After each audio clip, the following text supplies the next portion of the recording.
Bismillahirrahmanirrahim. Assalamualaikum warahmatullahi wabarakatuh. Rahasia. Pertanyaan: apakah itu rahasia? Jawab: rahasia adalah laksana sesuatu yang terselubung dalam kelembutan dan kehalusan yang tersembunyi di dalam diri manusia, halnya seperti keadaan roh, hati dan mata hati.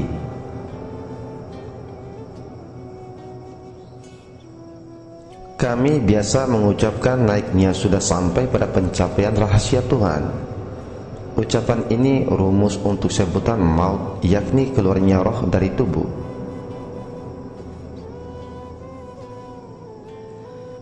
Seorang sufi menasihati muridnya dan berkata, "Wahai muridku, ketahuilah, sirmu yang tersembunyi itu berkekuatan melebihi kekuatan bumi dan langit. Sirmu dapat memandang tanpa biji mata, mendengar tanpa daun telinga. Sirmu tidak bertempat tinggal di dalam rumah-rumah dan tidak pula makan buah-buahan. Sirmu tidak mengenal malam dan tidak mengembara di siang hari.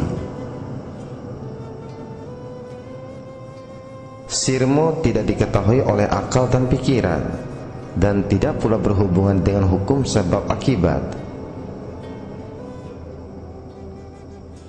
Sirmu hidup dalam abad demi abad, sedang jasadmu hidup dalam waktu yang ditentukan.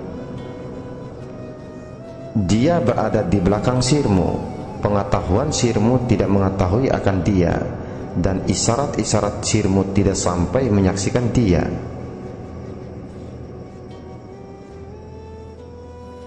Bila telah engkau yakin tentang sirmu, maka engkau bukan lagi engkau, sedangkan engkau itu adalah tetap engkau.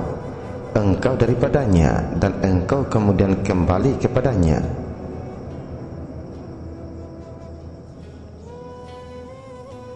Sedangkan segala sesuatu di alam wujud ini datangnya kemudian daripadamu, dapat mengalahkan engkau, asalkan engkau mengenal kedudukanmu dan membiasakan melazimi duduk di dalam makammu.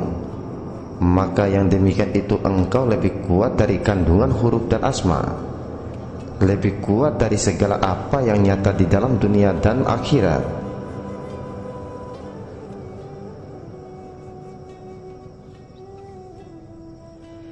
Jika engkau telah meyakini akan sirmu, maka yakin pula lah engkau akan dia. Daripada nyala adanya segala sesuatu, dialah yang menyatakan segala sesuatu. Dialah yang sedia-dianya Allah Subhanahu wa ta'ala.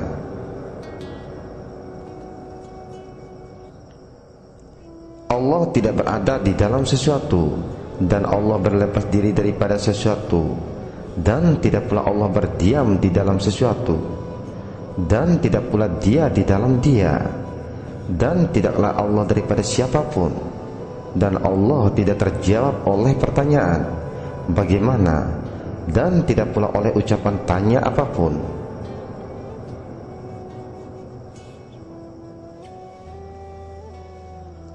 Allah adalah yang Maha Esa, Maha Tunggal, dan menjadi kembalinya segala macam pinta.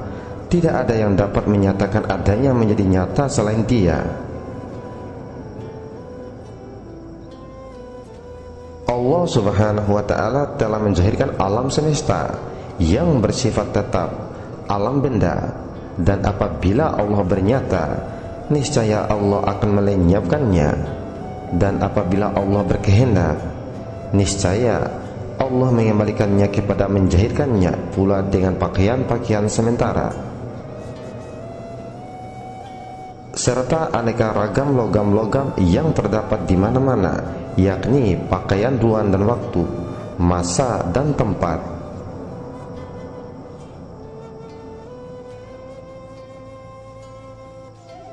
Maka peliharalah batasmu antara yang tidak tetap dan yang tetap, antara roh dan jasad. Segala sesuatu akan dituntut oleh dari mana dia berasal, jasad berasal dari tanah, maka tanah itu akan menuntut, dan tiadalah Allah dengan sesuatu. Maka sesuatu itu akan berkhusus dengan Allah. Tiadalah dia ditentukan, dan sesungguhnya dia mutlak bebas.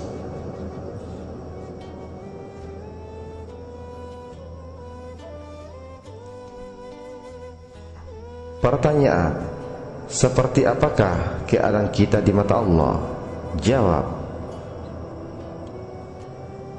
tiada Allah fitrahkan padamu agar engkau tunduk kepada ilmu pengetahuan. Tiada pula Allah didik engkau agar berdiri di depan pintu-pintu selain pintu Allah. Tidak pula Allah mengambil kawan duduk semajelis agar engkau mengajukan permohonan pada Allah untuk duduk bersama selain Allah.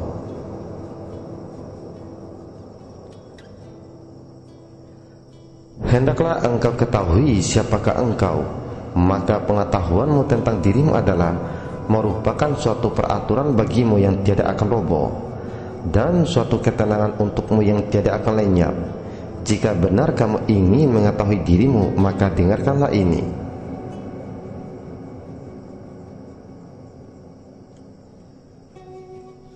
Engkau adalah hamba Allah. Engkau hidup dengan Allah karena tiupan roh Allah, dan kepada Allah engkau kembali, dan dengan Allah engkau akan bangkit, dan kepada Allah engkau bernasab.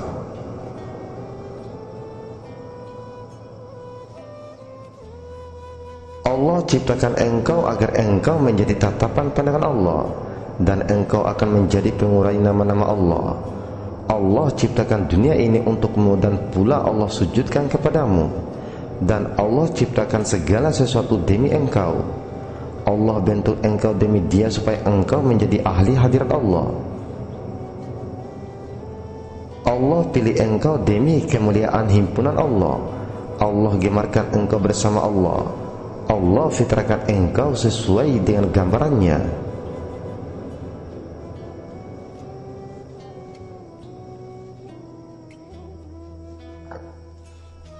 Dengarkanlah ini. Jangan engkau bertakbir kepada Allah dengan menggunakan ilmu pengetahuanmu. Taatilah hukum-hukum Allah tanpa takbir dan tanpa saling berbantah.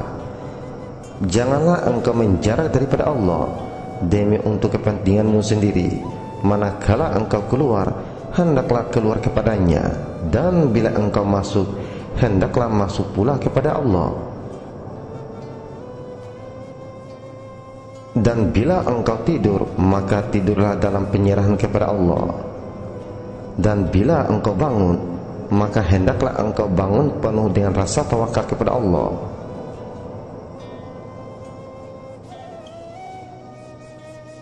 Dan bila engkau makan, hendaklah engkau menyadari bahwa makananmu itu dari tangan Allah. Dan bila engkau minum, hendaklah engkau menyadari pula bahwa engkau meneguk minuman dari tangan Allah Subhanahu wa ta'ala.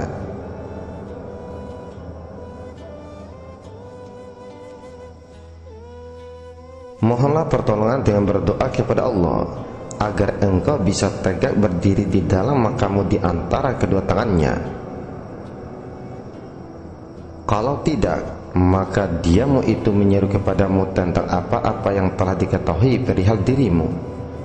Maka waspadalah engkau kepada Allah. Jangan sampai diamu itu menjadi seruan kepada dirimu, sedangkan engkau mengesankan bahwa diamu itu adalah taqarrub, berhampir diri kepada Allah Subhanahu wa ta'ala.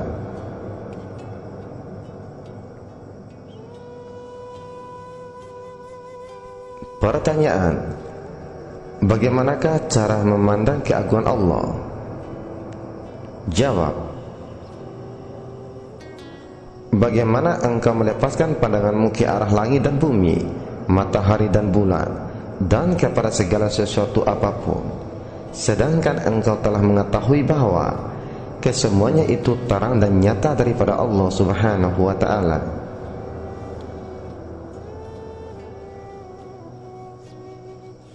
Kesemuanya itu mensucikan diri Allah dengan menyampaikan puja-pujian kepada Allah dan mengucapkan kata tulus, laisa kamitslihi syai'un, tiada satupun yang menyamainya.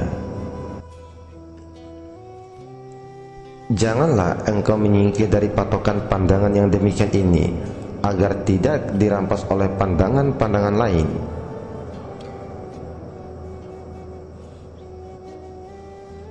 Dan jangan lupa engkau mengeluarkan sifatmu dari cara memandang yang demikian, karena nantinya engkau dirampas oleh sifatmu sendiri.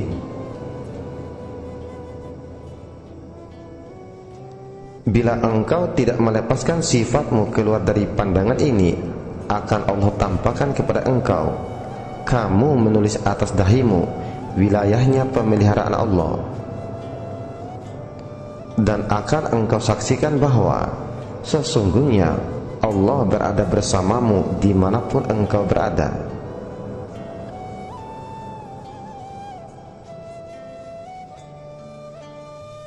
Dan akan Allah dudukan engkau di dalam makam yang tidak luput dalam penjagaannya. Dan akan Allah tetapkan engkau dalam sopan santun dari segala syahwat keinginanmu. Dan engkau akan merasakan malu untuk selalu berada di dalam tata cara adat istiadatmu.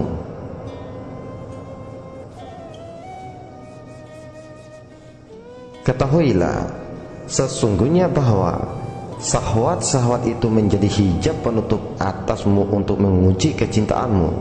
Maka jika engkau menetapkan pilihan kepada Allah dan tidak memiliki keinginan-keinginan lain, niscaya Allah ungkapkan untuk mujizatmu sendiri, dan tiada lagi Allah menutupi engkau dengan aneka keinginan-keinginan syahwat.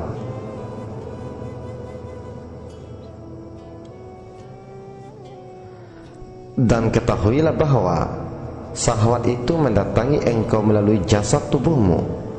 Adapun zatmu, maka dia diciptakan atas dasar suci murni, tiada condong melainkan hanya kepada Allah sendiri.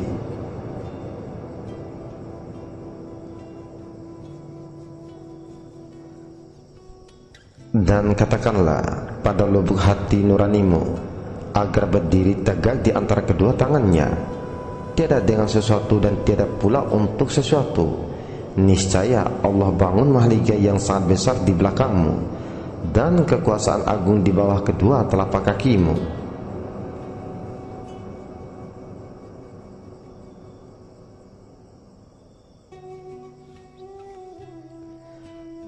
Hendaklah engkau memohon bantuan hanya kepada Allah saja, jangan dari ilmunya, dan jangan pula dari dirimu.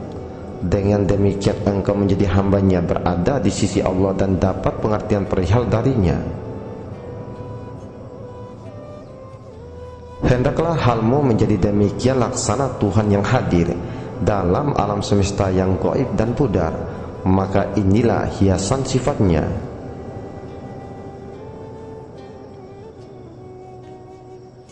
Pertanyaan: seperti apakah hubungan kita dengan Allah? Adakah kita jauh atau dekat? Jawab: wahai hamba Allah yang dikasihi, ketahuilah olehmu, berulang kali Allah perkenalkan dirinya kepadamu, tetapi engkau belum juga mengenalnya. Hal yang demikian berarti engkau menjauhkan diri daripadanya.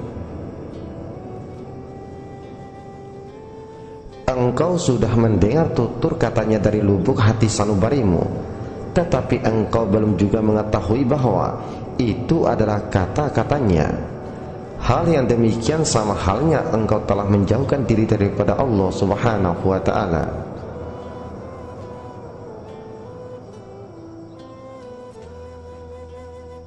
Engkau dapat melihat dirimu, sedangkan Allah lebih dekat dari dirimu. Itulah pengertian menjauh yang sebenarnya. Wahai hamba Allah, engkau akan tetap tinggal terhijab dengan hijab tabiatmu sendiri, sekalipun telah Allah ajarkan padamu ilmu pengetahuannya, dan kerap juga engkau mendengarkan kata-katanya, hingga engkau berpindah kepada kedudukan bekerja dengan Allah.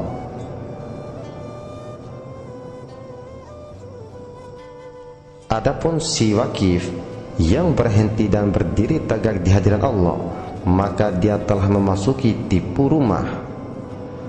Maka tiada lagi rumah-rumah yang dapat menampungnya. Dia sudah merasakan segala macam minuman tetapi masih tetap merasa dahaga. lalai dia sampai kepada Allah, dan Allah adalah tempat tinggalnya, dan di sisinya adalah tempat penghentian dan berdirinya.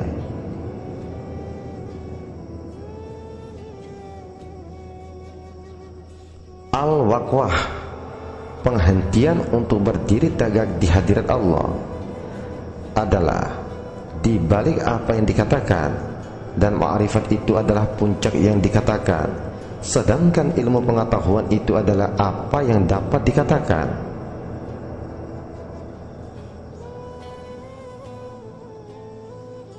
Pertanyaan: bagaimanakah dikatakan terhalang dari melihat Allah? Jawab: bila engkau melihat selain Allah, takkan dapat lagi engkau melihat Allah. Jangan putus harapan daripadanya. Andaikan engkau datang kepadanya dengan segala ucapan dan tutur kata yang buruk, maka ampunannya lebih besar lagi. Dan jangan pula engkau bercanda dan berani pula kepadanya. Andaikan engkau mendatanginya dengan semua ucapanmu dan tutur katamu yang baik, tentu hujat Allah lebih utama.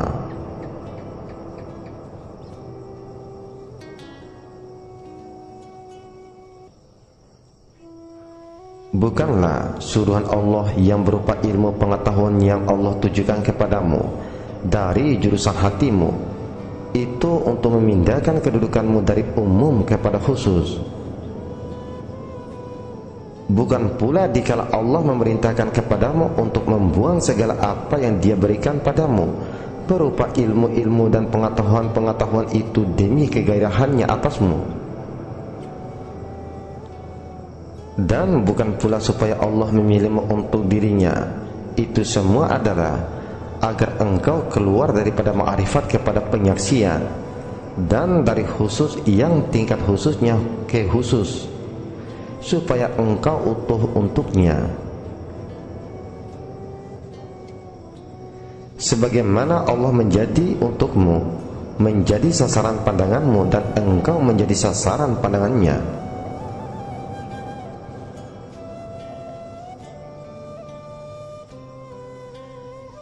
Tiada lagi antaranya dan antaramu batas pemisah sesuatu pun, baik nama-namanya atau ilmu-ilmunya, apalagi nama-nama atau ilmu-ilmumu.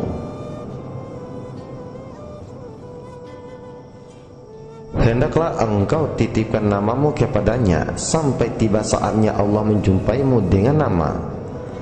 Jangan ada lagi di antara Allah dan di antara dirimu nama, ilmu dan ma'rifat yang membatasi. Maka untuk hadiratnya telah Allah bentuk engkau, bukan untuk hijab.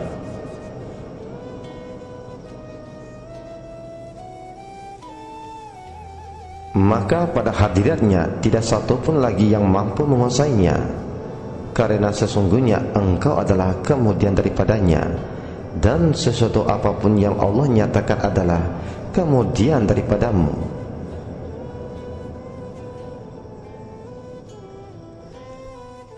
Dengarkanlah kiasan cerita berikut ini tentang setiap yang berbekal akan terkalahkan.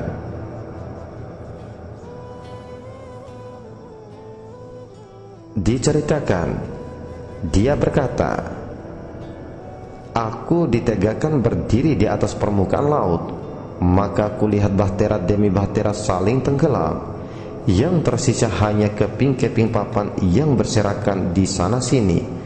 Kemudian tiba saatnya papan-papan itu tenggelam juga. Lalu dia berseru kepadaku, tiada satupun yang naik di permukaan laut itu akan selamat, dan setiap yang berbekal akan terkalahkan.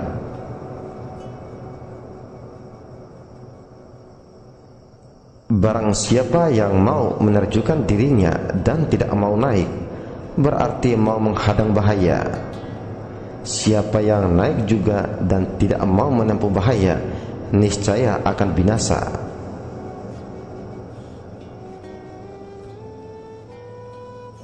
Dalam menempuh bahaya masih ada sebagian harapan dari keselamatan, dan ombak yang ketika itu datang menggunung mengangkat pula apa-apa yang ada di bawah permukaan laut dan dihempaskan ke tepi pantai.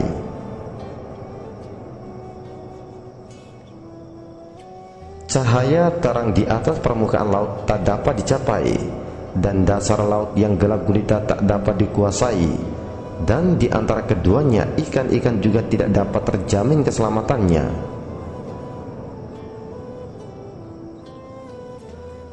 Jangan engkau naik ke permukaan laut, maka aku akan menghijabmu dengan bekal bawaanmu sendiri, dan jangan pula terjun ke dalam laut. Yang demikian halnya, sama saja aku tetap akan menghijab dengannya.